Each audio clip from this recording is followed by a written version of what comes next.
Hey guys, ako si Abby, isang OFW dito sa bansang Lebanon. Supportahan niyo sana ako. Hindi ako vlogger pero syempre marami rin ako pangarap. Kapag may tiyaga, may nilaga, sabi nga nila. I'm a bisexual, maraming pangarap pero isa pa lang natupad. Tara, samahan niyo ako, may kukwento ako sa inyo. Murang edad pa lang nag-isipan kong mag-abroad. I was 17 that time kasi tinanong nila ako kung gusto ko. Pero syempre, hindi pa ako pwede nun. Pero pinag-isipan ko ng maigi. 17, 18, 19. I was 20. Nung nalaman ko mag-abroad na ako. Nag-abroad ako kasi nakita niyo tong bahay namin na to. 20 years kong tinirahan yan. I was 24 now.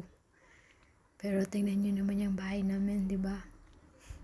Halos hindi na matirahan kasi sa totoo lang, kapag umulan, bumabagyo, pinapasok ko yan ng tubig. Sa totoo, pati sa loob talaga umuulan. Kaya nag-abroad ako para makapagpatayo ng bagong bahay para sa magulang ko. Kasi syempre, sa dami ng sakripisyo nila, hindi naman nila deserve yan. Mahirap lang po kami, kaya hindi namin kaya magpatayo ng magandang bahay kapag magkakasama lang kami sa Pinas. Kaya nag-decide ako. May kapatid kasi ako dito. Kinuha niya ako dito. Hindi naman niya kaya nang mag-isa lang kasi syempre buhay sa Pinas mahirap. Tara, samahan niyo ako. Nagpapatayo po ako ng bahay. As you can see, ito po yung side.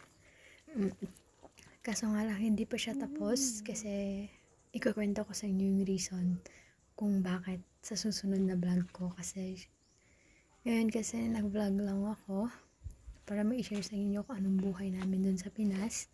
Hindi ako yung taga-video dyan, pina-video ko lang yun sa kapatid ko kasi actually namimiss ko na dun sa amin.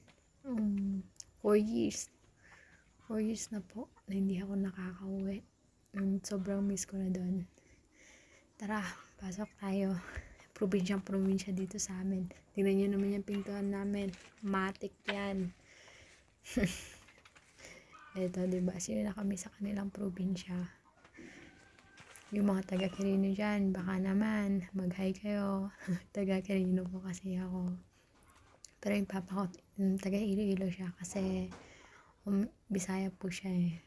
So, hanggang dito na lang. Hanggang sa muli. Bye-bye!